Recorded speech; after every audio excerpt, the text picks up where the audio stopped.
जी बिस्मिल्लाहिर्रहमानिर्रहीम। आज का जो हमारा लेक्चर है वो एड्रेसिंग स्कीम के ऊपर है। और एड्रेसिंग स्कीम बेसिकली बेटा दो तरह की होती हैं। एक हमारे पास एड्रेसिंग स्कीम होती है आईपी एड्रेस और एक होती है DNS address. Internet addresses are used to access different computers on the internet. ठीक है जी। जब भी आपके डिफरेंट कंप्यूटर इंटरनेट के ऊपर कनेक्ट होते हैं या कोई भी सर्विस को यूज़ करते हैं, किसी वेबसाइट को या फिर कोई भी फाइल को डाउनलोड या अपलोड करते हैं, यानी कोई भी सर्विस आप इंटरनेट के ऊपर करते हैं तो वो एड्रेसेस को यूज़ करते हैं। और वो एड्रेस जो यूज़ करते हैं वो हमेशा यूनिक एड्रेस होता है। जो भी डिवाइस इंटरनेट के ऊपर जाती है, सबसे पहले याद रखें, वो एड्रेस के बगैर कम्युनिकेशन नहीं कर सकती। एड्रेस के बगैर वो कनेक्शन नहीं कर सकती इंटरनेट के साथ, उसका कनेक्शन ही स्टैब्लिश नहीं होगा। आपको याद होगा कि अक्सर आप जब घर में किसी मॉडेम या वाईफाई के साथ जब कनेक्ट होते हैं, जब आप पहली दफ़ा कनेक्ट होते हैं तो वहाँ पर कनेक्ट होने में थोड़ा सा टाइम लगाता है। अगर आपने गौर करें, आप अपने पासवर्ड को फॉरगेट करके दोबारा पासवर्ड लगाएंगे तो वो कुछ देर के लिए आपको मैसेज देगा। जब वो कनेक्ट हो रहा होगा वो कहेगा ऑब्टेनिंग आईपी एड्रेस। इसका मतलब क्या है कि जब तक आपकी डिवाइस को आईपी एड्रेस नहीं मिलेगा, आप इंटरनेट के साथ कनेक्ट नहीं हो सकते। यानी कोई भी नेटवर्क है उसके साथ आप, जब तक आपको कोई एड्रेस नहीं मिलेगा या फिर आपने कोई सर्विस को यूज करना है, आपको वो एड्रेस नहीं मिलेगा तो आप कनेक्ट नहीं हो सकते। तो हमेशा याद रखें, हर एक डिवाइस को एक यूनिक एड्रेस असाइन होता है। कोई भी एड्रेस जो हम पढ़ेंगे, आईपी एड्रेस चाहे डीएनएस एड्रेस, ये यूनिक एड्रेस होता है कनेक्शन को स्टैब्लिश करने के लिए उस कंप्यूटर के साथ। तो दो तरह की स्कीम है। सबसे पहले हम पढ़ेंगे जी आईपी एड्रेस। आईपी एड्रेस क्या है जी? आईपी एड्रेस एक यूनिक नंबर है। ठीक है जी। आईपी एड्रेस क्या है जी? एक यूनिक नंबर है that refers to a computer connected to the internet. एक यूनिक नंबर है जो कंप्यूटर को रेफर करता है जब वो असाइन होता है किसी कंप्यूटर को, तो वो ताकि वो इंटरनेट के ऊपर कनेक्ट होकर कम्युनिकेट कर सके। आईपी का मतलब क्या है? IP stand for internet protocol. ठीक है जी। इसका साइज होता है, यानी कि एक आईपी एड्रेस होता है, इस तरह लिखते हैं आईपी एड्रेस को 1.1.1। ये एक ऑक्टेट कहलाता है। ये एक ऑक्टेट कहलाता है। ये एक ऑक्टेट कहलाता है। ये एक ऑक्टेट कहलाता है। तो कितने ऑक्टेट हो गए? एक, दो, तीन और चार। हर एक ऑक्टेट 8 बिट का होता है। हर एक ऑक्टेट 8 बिट का होता है। हर एक ऑक्टेट 8 बिट का होता है। ठीक है। और जब हम इसको जमा करते हैं तो हम कहते हैं कि जी एक आईपी एड्रेस कितने, उसका साइज क्या है। इसको जब हम जमा करें, 8 जमा 8 16, 16 जमा 8 24, 24 जमा 8 32। तो 32 बिट का आपका एक आईपी एड्रेस होता है। ठीक है जी। और हर ऑक्टेट की जो रेंज होती है ना, उसको आप 0 से 25, इससे ज्यादा रेंज में आप यहाँ पर नंबर नहीं लिख सकते हर ऑक्टेट में। ये 1 है ना, तो जो नंबर आपको साइन होगा वो इस रेंज में साइन होगा, 0 से लेकर 255 तक। 0 से लेकर 255 तक हर ऑक्टेट का, ये ऑक्टेट, ये ऑक्टेट, इस ऑक्टेट की जो रेंज है वो 0 से 255 तक होती है। It consist of 4 numbers separated by period या सेपरेटेड बाय डॉट। ये देखें, ये डॉट लगा हुआ है। हर एक नंबर, ये एक नंबर है, ये एक नंबर है, ये एक नंबर है, ये एक नंबर है, ये नंबर है, ये नंबर है, ये नंबर है, ये नंबर है, ये सेपरेटेड डॉट के साथ, जिसको हम पीरियड भी बोलते हैं। ठीक है जी। ईच नंबर इज बिटवीन, हर नंबर जो होता है, हर ऑक्टेट भी बोलते हैं इसको, वो 0 से 255 तक होता है। ठीक है जी। जिसको हम ऑक्टेट बोलते हैं। ठीक है जी। ये नंबर्स क्या कहलाते हैं जी? ऑक्टेट कहलाते हैं। उसने एग्जांपल भी दी हुई है, जैसे ये एक ऑक्टेट है, ये 80 एक ऑक्टेट है, 144 एक। आप देखें कोई ऐसा नंबर नहीं है जो इस रेंज के बाहर दिया हो। ठीक है जी। तो ये कहलाता है जी आईपी एड्रेस। बड़ा ही इंपॉर्टेंट शॉर्ट क्वेश्चन है, बड़ा ही इंपॉर्टेंट शॉर्ट क्वेश्चन है। ठीक है जी। उसके बाद जी कहते हैं जैसे सर्वर है, सर्वर को जब जो आपके इंटरनेट के ऊपर कोई सर्वर वेब की सर्विस दे रहा है, कोई सर्वर ईमेल की सर्विस दे रहा है, तो डिफरेंट सर्विसेज दे रहा है आपको, तो वो भी जारी बात है, इंटरनेट के ऊपर कोई भी डिवाइस है, चाहे वो सर्वर है चाहे वो क्लाइंट है, एवरी डिवाइस वो आईपी के बगैर कोई भी कनेक्शन नहीं कर सकती। तो उसको एक स्टैटिक आईपी मिलती है। स्टैटिक आईपी का मतलब है, लेट से ये आईपी एक सर्वर को दे दी है और ये आईपी चेंज नहीं होगी। हालांकि जब आप अपने वाईफाई के साथ कनेक्ट होते हैं ना, पहली दफा आप घर से बाहर चले जाते हैं, उसके बाद हो सकता है आपकी आईपी किसी दूसरी डिवाइस कनेक्ट हो, उसको मिल जाए जो आपको पहले मिली हुई थी। ठीक है जी। लेकिन स्टैटिक आईपी ये होती है कि जो पहले मिली थी वही आईपी मिले आपको, यानी वही आईपी रहे आपकी, चेंज ना हो। It does not change very often, वो चेंज नहीं होती अक्सर। When a computer connect to the internet, जब कंप्यूटर आपका इंटरनेट के साथ कनेक्ट होता है, it also get an IP address. जब आपका कंप्यूटर जब भी कनेक्ट होगा तो आईपी एड्रेस मिलेगी, और आईपी एड्रेस हमेशा यूनिक एड्रेस होता है। ऐसे ही जैसे हर गाड़ी का नंबर प्लेट के ऊपर नंबर डिफरेंट होता है, हर गाड़ी का मोटरसाइकिल का नंबर डिफरेंट होता है, हर एक का सीएनआई सही नंबर, आपके बेफार्म के ऊपर नंबर, आपका अगर शनाख्ती कार्ड बना हुआ है उसका नंबर डिफरेंट होता है। इस तरह आईपी एड्रेस भी डिफरेंट होता है और यूनिक होता है। दिस आईपी एड्रेस,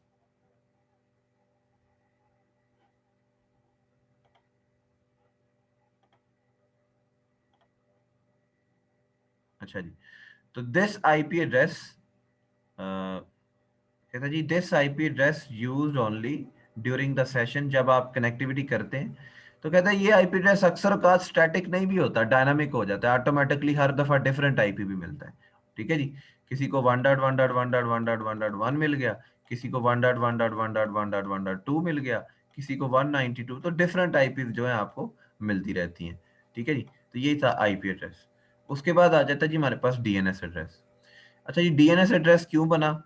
सबसे पहली बात यह है कि देखें, आप जब जाते हैं अपनी अपने ब्राउजर के ऊपर, ठीक है, तो ब्राउजर के ऊपर अक्सर जाकर आप एक एड्रेस दिया करते हैं। ठीक है, जैसे यहाँ पर अगर आप एक एड्रेस दें, मैं यहाँ पर कहता हूँ ये आपने एड्रेस देना है, आपने एड्रेस देना है www.google.com। देखिए, आपको www.google.com याद है, ठीक है, लेकिन अगर आपको ऐसा होता कि आपको ये कहा जाता कि आपने क्या करना है कि लेट से आपको कहा जाता कि www की आईपी लिखो 1.1.1.1, ये वो बड़ा डॉट है www वाला, ये www के इक्वल है, ये www के पीछे आईपी है। ठीक है जी, उसके बाद गूगल की आईपी होती, गूगल की आईपी होती, और ये आईपी होती 172.16.1.1। ठीक है जी, और उसके बाद डॉट कॉम की आईपी होती, डॉट कॉम की आईपी होती जी, डॉट कॉम यहाँ पर होती 192.168.1। ठीक है जी, यानी कि 4 ऑक्टेट लिखती है। अब अगर आपको ये लिखना पड़ता इस जगह पर जाकर, इस एड्रेस के अंदर जाकर, तो आपको याद नहीं रहना था। तो ये डीएनएस एड्रेस के पीछे इन्होंने क्या किया, इस आईपी के पीछे रिजॉल्व किया एक नेम को, क्योंकि इंसानों के लिए आईपी को याद रखना, हर एक आईपी को याद रखना मुश्किल है। अगर आप www.google.com की जगह ये लिखना शुरू कर देते कि www का मतलब है 1.1.1 डॉट, उसके बाद गूगल की आईपी 172.16, इनके पीछे भी इनकी आईपी है। कहने का मकसद ये, इनके पीछे भी क्या है, इनकी आईपी है। ठीक है, तो इंसानों के लिए, यूजर्स के लिए इसको आईपी के थ्रू रिमेंबर करना मुश्किल था। इसलिए तमाम सर्वर्स और आईपी ह्यूमन रीडेबल बनाने के लिए उनको उनकी डोमेन नेम, क्योंकि ये क्या है, ये सर्वर्स का एड्रेस है जहां पर आप गूगल के सर्वर को एक्सेस करते हैं और गूगल को यूज करते हैं। ठीक है जी, तो गूगल आपको सर्विस प्रोवाइड करता है, ये उसका एड्रेस है www.google.com। अब गूगल का कोई और एड्रेस नहीं है, अब कोई भी और सर्विस गूगल का एड्रेस यूज कर ही नहीं सकती, क्योंकि हमने कहा ये यूनिक एड्रेस होता है, चाहे वो आईपी एड्रेस हो चाहे वो डीएनएस एड्रेस हो। ठीक है जी, तो कहते हैं बजाय कि नंबर यूज करें, उन्होंने क्या यूज किया जी, उन्होंने यहाँ पर यूज किया डोमेन नेम। ठीक है, जिसको हम डोमेन नेम बोलते हैं, www.google.com, ये एक डोमेन नेम कहलाता है, डोमेन नेम कहलाता है। डीएनएस का मतलब क्या है, domain name server, DNS stand for domain name server. अच्छा, IP address is difficult to remember for the users. कहता है जी आईपी एड्रेस जो है वो बड़ा डिफिकल्ट है, क्योंकि लोग इसको याद नहीं कर सकते हैं। all servers on the internet also have human readable names, जो इंसान रीड कर सकता है, जैसे www.google.com है, www.hotmail.com है। It is also known as domain, इसको हम डोमेन नेम भी बोलते हैं। कहता है domain name consist of text, ये टेक्स्ट के ऊपर मुश्तमिल है जिसको ह्यूमन रीडेबल फॉर्म के अंदर लिखा गया है, बजाय कि उसको नंबर्स के अंदर लिखा जाए। तो कहता है इसको याद रखना आसान है डोमेन नेम को, बजाय कि आप आईपी एड्रेस को याद रखें। कहता है फॉर एग्जाम्पल जैसे कहता है जी hotmail.com, मैंने अभी गूगल की भी एग्जाम्पल दी है आपको, is a permanent and human readable name. It is easier to remember than IP address. It is actually two parts, host name and domain name. ठीक है जी, होस्ट नेम और डोमेन नेम। अच्छा जी, उसके बाद हमारे पास जो है डिफरेंट डोमेन्स हम देखते हैं इंस्टीट्यूशन के लिए यूज होती हैं। अगर कोई कमर्शियल ऑर्गेनाइजेशन है तो उसके आखिर में www.google.com, www.olx.com, ठीक है जी, तो .com लिखा होता है। www.pgc.edu.pk, edu ये एजुकेशनल इंस्टीट्यूट के लिए डोमेन यूज की जाती है जब आप उनकी वेबसाइट को एक्सेस करते हैं। किसी गवर्नमेंट की वेबसाइट के आखिर में लिखा होता है 22 गुजरांवाला.government.pk, तो ये गवर्नमेंट डिपार्टमेंट के साथ ये यूज की जाती है। मिलिट्री की होगी तो मिल यूज किया जाएगा, .mil, .net, यानी कि ये Mobilink, Telenor, Mobilink .net, zonk.net आप लिखेंगे तो उनकी वेबसाइट पे चले जाएंगे। इस तरह नॉन प्रॉफिट ऑर्गेनाइजेशन के लिए हम डोमेन नेम यूज करते हैं ऑर्गेनाइजेशन। तो ये डिफरेंट डोमेन नेम आपको देखने में मिलती हैं जब आप उनको सर्च करते हैं उनके नाम से, ठीक है जी। तो इसके अंदर जो कंट्रीब्यूशन की थी इसको बनाने के लिए, उस इदारे का नाम था ICANN, यानी कि internet corporation for assign name and numbers is a group that assign and control the top level domains, ठीक है जी। A method is used to store domain name corresponding IP address, यानी कि जिस तरह आप वो मेथड जिसमें आप www के पीछे एक IP है, गूगल के पीछे एक IP है, या हॉटमेल के पीछे है, कि .com के पीछे एक IP है, उसको जो स्टोर कर रहा है, यानी कि हर नाम के पीछे एक IP है, www.google.com उसके पीछे IP है, इन एट द एंड वो IP ही कम्युनिकेट कर रही है, ठीक है। लेकिन उसको स्टोर कैसे किया जा रहा है, ठीक है, उस पूरे सिस्टम को, कि जो आप डोमेन का नेम है उसके अगेंस्ट जो क्रॉसपॉन्डिंग IP एड्रेसेस हैं, उनको जो स्टोर करने का नाम, जो तरीका है, जो मेथड है, उसको हम डोमेन नेम सिस्टम का नाम देते हैं, ठीक है जी। उसको क्या बोलते हैं? डोमेन नेम सिस्टम का नाम देते हैं। यानी कि ये मेथड है, ये मेथड है www.hotcom.pk, इसके पीछे www के पीछे को IP होगी, हॉटमेल के पीछे को IP होगी, तो ये डोमेन नेम के पीछे इसकी जो क्रॉसपॉन्डिंग IPs हैं वो जो स्टोर हुई हैं, वो किस मेथड, वो जो मेथड स्टोर हुई है उस मेथड को हम डोमेन नेम सिस्टम का नाम देते हैं। उसके बाद ये अगला हमारे पास टॉपिक आता है, व्हाट इज वेब ब्राउजिंग और वेब सर्फिंग। सबसे पहले तो हम सिंपल अगर वर्ड में कहें तो हम इसके लिए गूगल क्रोम यूज करते हैं, ठीक है जी। वेब ब्राउजिंग, जैसे आजकल आप, मैं अभी आपको पढ़ा रहा हूँ गूगल क्रोम के ऊपर, इस तरह इंटरनेट एक्सप्लोरर होता है, ठीक है जी। अगर आप देखना चाहें तो मैं आपको वो दिखा भी सकता हूँ, ठीक है जी। तो आप उसके ऊपर क्या करते हैं, इंफॉर्मेशन को सर्च करते हैं, वर्ल्ड वाइड वेब की, पूरी दुनिया की एक, आप जो है वो इंफॉर्मेशन सर्च करते हैं। उसके लिए एक सॉफ्टवेयर यूज करते हैं, जैसे ये मैं आपको दिखाऊं जी, इंटरनेट एक्सप्लोरर। इंटरनेट एक्सप्लोरर ये आपको नजर आ रहा है जी, इंटरनेट एक्सप्लोरर। ये इंटरनेट एक्सप्लोरर को जब आप ओपन करेंगे तो आप इसके ऊपर ओपन करके कोई भी एड्रेस है गूगल के ऊपर, आप जाकर आप कोई भी वेबसाइट को, कोई भी जो भी किसी भी किस्म के सॉफ्टवेयर को यूज करते हुए, इंटरनेट एक्सप्लोरर एक सॉफ्टवेयर है, गूगल क्रोम सॉफ्टवेयर है, आप वेब पेजेस को सर्च कर सकते हैं। वेब पेजेस क्या, OLX वेब पेजेस है, द्राज वेब पेजेस है, ठीक है जी। Is a process of searching information on the world wide web. पूरी दुनिया की जो वेब हैं वर्ल्ड वाइड, पूरी दुनिया के अंदर आप उनको सर्च कर सकते हैं और इन्फॉर्मेशन जो आपको चाहिए आप उस पर सर्च कर सकते हैं वेब ब्राउजिंग करते हुए। तो आप वेब सॉफ्टवेयर, ऐसा सॉफ्टवेयर जिसके ऊपर जाकर आप वेबसाइट को सर्च करते हुए कोई इन्फॉर्मेशन को हासिल करना चाहते हैं पूरी दुनिया के अंदर, वो वेब ब्राउजिंग कहलाता है। वेब ब्राउजिंग में और क्या होता है, ये एक सॉफ्टवेयर होता है जो क्या करता है जी, सर्च करता है। क्या करता है जी, सर्च करता है और व्यू करता है वेब पेजेस को, ठीक है जी, जिनको हम वेब ब्राउजर का नाम देते हैं। तो ये वेब ब्राउजर एक सॉफ्टवेयर होता है बेसिकली, जो क्या करता है, जिसको यूज करते हैं, मैंने जैसे यहाँ पर यूज किया, आप उसको सर्च करते हैं और व्यू करते हैं वेब पेजेस को, ठीक है जी। जैसे मैं अगर यहाँ पर बोलूँ, मैं अगर आपके सामने यहाँ पर मैं जाता हूँ जी, इधर ये मैं यहाँ पर गूगल लिखता हूँ, ये गूगल ओपन हो गया। मैं यहाँ पर OLX पाकिस्तान लिखता हूँ, ये मैं OLX को क्लिक करता हूँ तो OLX की वेबसाइट ओपन हो जाती है। ये देखिए, ये OLX की वेबसाइट ओपन हो गई है। तो ये क्या है, ये OLX के वेब पेजेस ओपन हो गए। देखिए ये वेब पेजेस हैं, इधर क्लिक करूंगा मोबाइल फोन का पेज ओपन हो जाएगा, ठीक है जी। उसके बाद कार को करूंगा तो कार ओपन हो जाएगा, मोटरसाइकिल करूंगा मोटरसाइकिल ओपन हो जाएंगी, ठीक है जी। तो हाउस को करूंगा तो हाउस ओपन हो जाएंगे, ठीक हो गया जी। तो ये सारी चीजें जो है ये आपकी OLX के ऊपर ओपन हो सकती हैं। अच्छा ये मैं किस पे कर रहा हूँ, वेब ब्राउजर सॉफ्टवेयर के ऊपर कर रहा हूँ। तो web act as an interface between the user and the internet. आप इंटरनेट के दरमियान, वेब क्या है, ये वेब जो मैंने ओपन की हुई है ये इंटरनेट के ऊपर ओपन हुई है और मैंने उसको ओपन किया है, तो मेरे और इंटरनेट के दरमियान इंटरनेट ने इसको ओपन किया है, वेब एक इंटरफेस के तौर पे काम कर रही है, ठीक है जी। तो इंटरेक्शन के तौर पे काम करी। Web act as an interface between the user and the internet. It can display the text and graphics. Graphic कैसे, ये अगर आप यहाँ पर गौर करें तो ये देखें जी, ये टेक्स्ट नजर आ रहा है आपको, ये टेक्स्ट नजर आ रहा है, और ये देखें ये तस्वीरें नजर आ रही हैं, ये तस्वीरें नजर आ रही हैं। तो ये क्या है जी, ये बेसिकली क्या है जी, टेक्स्ट है। ये क्या है जी, टेक्स्ट है और ग्राफिक्स है। तो ये सारी चीजें जो है हमारी जो है वो एक वेब ब्राउजर सॉफ्टवेयर के अंदर जो है वो यूज हो रही होती है। अच्छा जी, उसके बाद browser contact a web server. जब आप वेब ब्राउजर के ऊपर कोई भी सर्च करते हैं, सबसे पहले फॉर एग्जांपल अगर मैं, ये वेब ब्राउजर है, इस वेब ब्राउजर के ऊपर मैं जब कोई भी चीज सर्च करता हूँ, यहाँ पे कुछ भी ब्ला ब्ला लिखता हूँ, तो ये एक उसके मुतलका वेब सर्वर के पास रिक्वेस्ट लेकर जाता है, रिक्वेस्ट लेकर जाता है कि मुझे ये वाले वेब पेजेस को रिटर्न करो। ठीक है जी।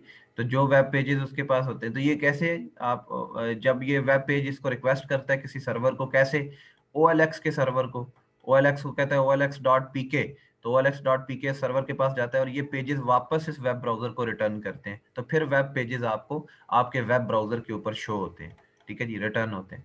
यही कह रहा है यहाँ पर, कहता है जी web browser contact a web server, web server से कॉन्टेक्ट करता है और सेंड करता है रिक्वेस्ट को, जो भी उसको रिक्वायर्ड इन्फॉर्मेशन चाहिए। तो वेब सर्वर, जो उसका वेब सर्वर है जो आपको वेबसाइट की सर्विस प्रोवाइड कर रहा है, वो आपके जो भी उसके रिक्वेस्टेड पेज थे, जैसे मैंने कहा बेशुमार है जी रिक्वेस्टेड आपके पेजेस रिक्वेस्टेड है, क्योंकि जब आप www लिखते हैं ना साथ, उसका मतलब होता है उसके अंदर कलेक्शन ऑफ वेबसाइट्स है, रेपोजिटरी है पूरी वेबसाइट। तो उसमें से वो देखता है कि यूजर ने कौन सी मांगी है, वो वाली आपको दोबारा रिटर्न करती है।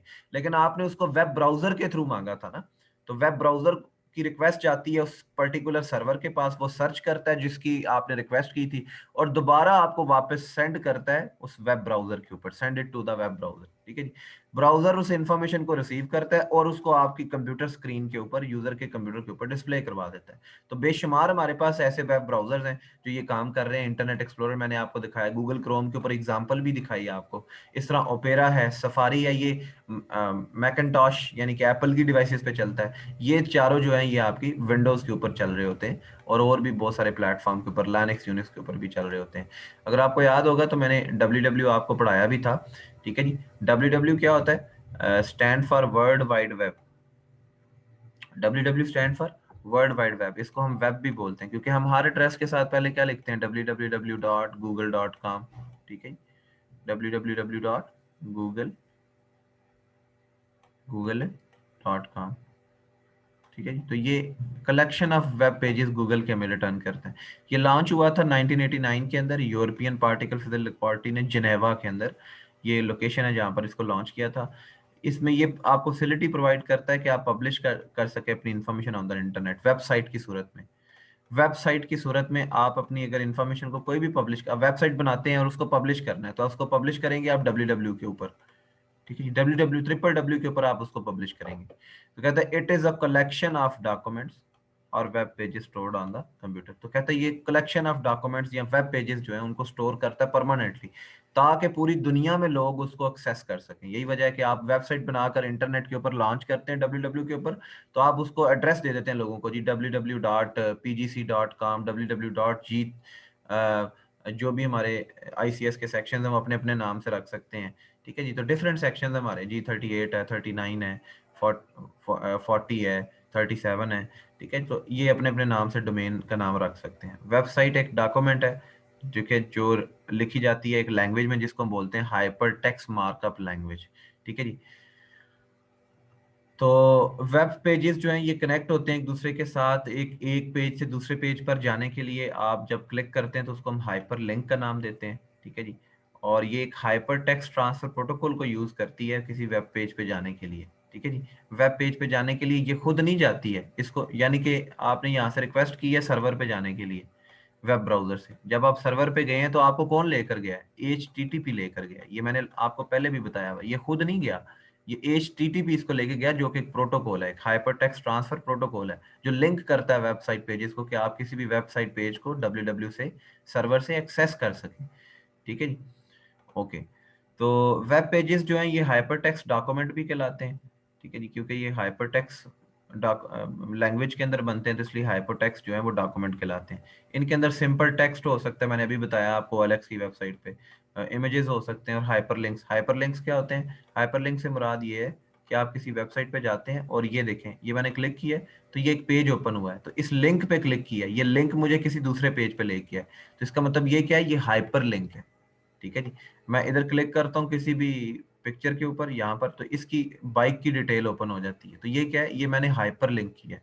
ठीक है, तो माइंड इट, ये हाइपर लिंक किया। अच्छा जी, anyone can view web pages through a web browser. कोई भी बंदा वेब ब्राउजर को यूज करते हुए वेब पेजेस का एड्रेस उसे पता होना चाहिए, OLX.com, Draz.pk, तो वो उस वेब पेज को जो है वो शो कर सकता है। Collection of related web pages, इस वेबसाइट के जो OLX की वेबसाइट मैंने आपको दिखाई है उसके जितने पेजेस हैं, ठीक है जी, ये जितने पेजेस आपको नजर आ रहे हैं, जो भी आप ओपन करेंगे, हाउस ओपन करेंगे, मोटरसाइकिल ओपन करेंगे का, ये कलेक्शन ऑफ पेजेस हैं, ये वेबसाइट पूरी कहलाती है। ये OLX की क्या कहलाती है? वेबसाइट। और हर वेबसाइट का एक यूनिक एड्रेस होता है। जैसे ये olx.com.pk है ना, ये और किसी वेबसाइट का एड्रेस हो ही नहीं सकता। ठीक है जी, तो ये इस हर वेबसाइट का अपना यूनिक एड्रेस है, जो इंटरनेट के ऊपर किसी होस्ट कंप्यूटर के ऊपर यानी कि सर्वर कंप्यूटर के ऊपर स्टोर होता है। जब भी रिक्वेस्ट की जाती है वेब ब्राउजर से तो वो उस सर्वर के पास जाता है जिसके ऊपर वो वेबसाइट लॉन्च हुई हुई है, तो वो उसको वापस उसके मुतलका जो रिलेटेड पेजेस हैं वो उसको रिटर्न करता है, तो फिर वो आपकी कंप्यूटर स्क्रीन के ऊपर क्या होता है बेटा? डिस्प्ले होता है। तो these computer are known as web server. तो वो कंप्यूटर जिनके ऊपर आपके वेबसाइट स्टोर होती है, तो आप उसको इंटरनेट के ऊपर सर्च कर सकते हैं और यूज कर सकते हैं, एक्सेस कर सकते हैं, वो वेब सर्वर कंप्यूटर है। तो कहते हैं ऐसा प्रोसेस जिसमें आप वेब पेजेस को लॉन्च करते हैं, इसको हम पब्लिशिंग द पेज कहते हैं। यानी पब्लिश करना, इंस्टॉल करना पेज को किधर? किसी वेब सर्वर के ऊपर, ऐसे प्रोसेस को हम पब्लिशिंग द पेज कहते हैं। आप एक वेबसाइट बनाते हैं और उसको फिर आप लॉन्च करते हैं ताकि लोग उसको इंटरनेट पे यूज कर सकें, तो ये प्रोसेस क्या है? Launching a website. तो ऐसे प्रोसेस जिसमें आप वेबसाइट को लॉन्च करते हैं वो आपका पब्लिशिंग द पेज कहलाता है। ठीक हो गया जी। उसके बाद हमारे पास आता है जी वेब सर्वर। ये अभी मैंने बताया जिसके ऊपर आपके वेबसाइट के पेजेस पड़े होते हैं, आपकी वेबसाइट की इंफॉर्मेशन स्टोर हुई होती है। वेब सर्वर एक ऐसा कंप्यूटर होता है जो आपको वेब की सर्विसेज प्रोवाइड करता है। आपके जब आप उस पर्टिकुलर वेबसाइट के लिए रिक्वेस्ट करते हैं तो ये आपको उससे रिलेटेड पेजेस को क्या करता है? रिटर्न करता है। और आपको पता है सर्वर एक पावरफुल मशीन होती है, फास्टर मशीन होती है एक आम कंप्यूटर के मुकाबले में। तो सर्वर एक ऐसा कंप्यूटर है that is use to store information for the user, यानी कि वेबसाइट की फॉर्म में स्टोर करता है ताकि यूजर उसको इंटरनेट को यूज करते हुए यूज कर सके। ठीक है जी, एक ऐसा कंप्यूटर है जो स्टोर करता है इंफॉर्मेशन को यूजर के लिए, वो वेबसाइट्स हैं जिसको यूजर इंटरनेट को यूज करते हुए यूज कर सके। दूसरी बात, वेब सर्वर एक बहुत ही फास्ट और पावरफुल मशीन है एक ऑर्डिनरी कंप्यूटर के मुकाबले में। बिल्कुल, हमने पढ़ा था क्लाइंट एक लेस पावरफुल है, पावर सर्वर के पास ज्यादा रिसोर्सेज होते हैं, इसलिए वो एक से ज्यादा क्लाइंट को हैंडल कर लेता है, उसकी प्रोसेसिंग ज्यादा होती है, उसकी मेमोरी ज्यादा होती है। ठीक है जी। It may be located anywhere, ये सर्वर कहीं पे भी हो सकता है। जैसे अमेजोन वेबसाइट है, उसका सर्वर अमेरिका के अंदर है लेकिन उसको हम एक्सेस पूरी दुनिया में कर रहे होते हैं, और वो आपको 24 घंटे अवेलेबल होती है। तो जो भी चीज आप किसी भी सर्वर पे इंटरनेट के ऊपर आप लॉन्च करते हैं तो वो बेसिकली आपको 24 घंटे आपको अवेलेबल होती है। इस तरह आप अपनी कोई भी वेबसाइट किसी वेब सर्वर के ऊपर लॉन्च करते हैं तो आप उसके साथ किसी भी टाइम पे कनेक्ट हो सकते हैं 24 घंटे में, पूरे दिन के अंदर। The server are connected to internet 24 hour a day, इसीलिए आपको वो वेबसाइट कभी भी अनअवेलेबल नहीं। कभी ऐसा नहीं हुआ कि आपने OLX.pk लिखा और उसने कहा sorry this website is unavailable at the moment. ऐसा कभी नहीं हुआ कि वेबसाइट आपको कुछ देर के लिए अनअवेलेबल हो जाए। ठीक है, क्योंकि वो इंटरनेट के ऊपर है और इंटरनेट के ऊपर जो भी चीज है वो 24 आवर जो है वो अवेलेबल होती है। अच्छा, उसके बाद जी कहता है website publish on W R stored on web servers. तो कहता है वेबसाइट जो है वो पब्लिश होती है डब्ल्यू के ऊपर। मैंने आपको बताया कि जितनी भी दुनिया की वेबसाइट्स हैं वो डब्ल्यू वेब सर्वर के पास अवेलेबल होती हैं। तो जब भी आपकी रिक्वेस्ट जाती है तो डब्ल्यू के पास जाती है, फिर वो आपको आपकी रिक्वेस्ट पे वो वाले पेजेस जो आपको related pages web pages required थे वो आपको रिटर्न करता है। उसके बाद user read the data and information, और यूजर को कोई भी इन्फॉर्मेशन रीड करनी हो वो रिक्वेस्ट करता है उस वेब सर्वर को, तो वो उससे वहां से इन्फॉर्मेशन को रीड कर सकता है। जो भी इन्फॉर्मेशन यानी कि वेब पेजेस उसको रिक्वायर्ड हो तो सर्वर को रिक्वेस्ट करने पे वो उसको दे सकता है। जितने भी वेब पेजेस हैं वो डब्ल्यू के ऊपर स्टोर होते हैं। उसके बाद कहता है जी शॉर्ट क्वेश्चन है यूआरएल क्या होता है। ठीक है जी, यूआरएल सबसे पहले तो याद रखें कि यूनिफॉर्म रिसोर्स लोकेटर होता है। क्या लोकेटर यूनिफॉर्म रिसोर्स के कोई भी रिसोर्स आपके अपने वेब ब्राउजर के ऊपर जाकर एक एड्रेस बार होता है, ये एड्रेस बार होता है, ठीक है जी। कौन सा एड्रेस बार होता है? ये एड्रेस बार है। इसके अंदर जाकर आप एड्रेस जो लिखते हैं वो यूआरएल एड्रेस होता है, जो आपको किसी वेबसाइट की किसी लोकेशन पे लोकेट करता है, लोकेटर है, ठीक है जी। और जो भी आप एड्रेस लिखते हैं वो हमेशा क्या होता है? यूनिक होता है। और यूआरएल एड्रेस ही को तो बोलते हैं। यूआरएल किसको बोलते हैं? एड्रेस को बोलते हैं। अच्छा, फॉर एग्जाम्पल मैं एक इधर पेज खोला था और मैंने लिखा था OLX, ठीक है जी, www.olx.pk। ये देखें, ये मैं क्या लिख रहा हूँ, ये पूरे का पूरा क्या है? ये पूरे का पूरा यूआरएल है, ठीक है जी। तो इसको हम बोलते हैं कि ये यूआरएल है, यूनिक एड्रेस है, जिसका जो आपको एक यूनिक वेबसाइट की तरफ लेके जाएगा, जिसका नाम है www.olx.com.pk, ठीक है जी। तो मैं यहाँ पर .pk लिख के एंटर करूंगा तो मुझे डायरेक्ट उस वेबसाइट के ऊपर ले जाएगा। ये देखें, मुझे वेबसाइट के ऊपर ले आया। तो ये क्या लिखा मैंने? ये एक एड्रेस बार है, ठीक है जी। ब्राउजर का क्या होता है? एड्रेस बार है ये वाला। इसके अंदर हम यूआरएल का एड्रेस लिखते हैं तो ये हमें लोकेट करता है उस पर्टिकुलर लोकेशन के ऊपर जहां पर वो वेबसाइट अवेलेबल होगी हमें, ठीक है जी। तो ये सारा चक्कर है जी यूआरएल का। अच्छा जी, तो यूआरएल स्टैंड फॉर क्या होता है? Uniform resource locator. URL is the web address, ये किसी भी वेबसाइट का एड्रेस है जो हमें दिया जाता है वेब डॉक्यूमेंट का। OLX वालों ने OLX.pk में, और हर वेब डॉक्यूमेंट का एक यूनिक यूआरएल होता है। यूआरएल से मुराद क्या? वो यूनिक एड्रेस होता है जिसको यूज करते हुए आप एक्सेस करते हैं। Each URL has several types होती हैं। सबसे पहले टाइप की बात करें तो आप टाइप यहाँ पर लिखते हैं, डबल कॉलन लिखते हैं, फॉरवर्ड स्लैश लिखते हैं, फिर एड्रेस लिखते हैं, और फिर उसका पास जो होता है आप वो लिखते हैं, ठीक है जी। टाइप क्या होती है? टाइप का मतलब है कौन सी टाइप का सर्वर है जिसको आपने एक्सेस करना है, ठीक है जी। एड्रेस क्या होता है? एड्रेस ऑफ द सर्वर आप लिखते हैं, जैसे olx.com है। उसके बाद पाथ लिखते हैं वेब पेजेस का, जो आपका उस सर्वर के ऊपर जिस लोकेशन पे वो सेव हुआ है उसका पाथ है। जैसे HTTP क्या है? टाइप है, ठीक है जी। डबल फॉरवर्ड स्लैश के बाद आप लिखते हैं उसका वेबसाइट का एड्रेस।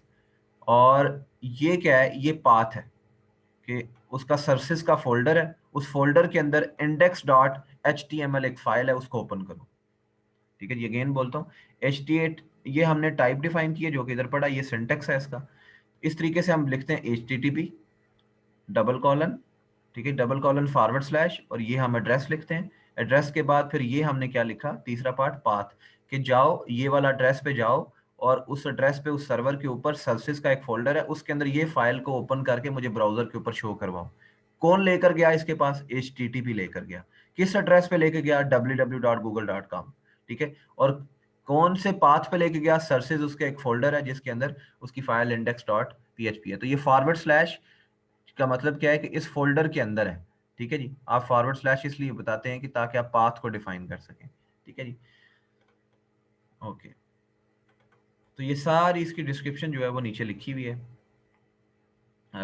HTTP हाइपरटेक्स्ट जो आप वेबसाइट को एक्सेस करते हैं जिसके through, world wide web server है, इंडिकेट करता है कि ये वेबसाइट है। .com इंडिकेट करता है कि ये टाइप ऑफ वेबसाइट है। सर्विस इंडिकेट करता है कि ये उसका सब डायरेक्टरी सर्विस है। फॉरवर्ड स्लैश इसको हम बताते हैं, indicate the sub part of सब डायरेक्टरी, इंडिकेट करता है कि ये वेबसाइट का पेज है, ठीक हो गया जी। उसके बाद ये हमारे पास टॉपिक आ जाता है, बल्कि हमारे पास यहाँ तक ही काफ़ी है, यूआरएल तक ही, ठीक है जी। क्योंकि बाकी इंशाल्लाह जो है वो अगले लेक्चर में करेंगे, ठीक है इंशाल्लाह। नेक्स्ट लेक्चर में इसको करेंगे। ईमेल को कल पढ़ेंगे हम। तो आज के लिए इतना ही काफ़ी है जी।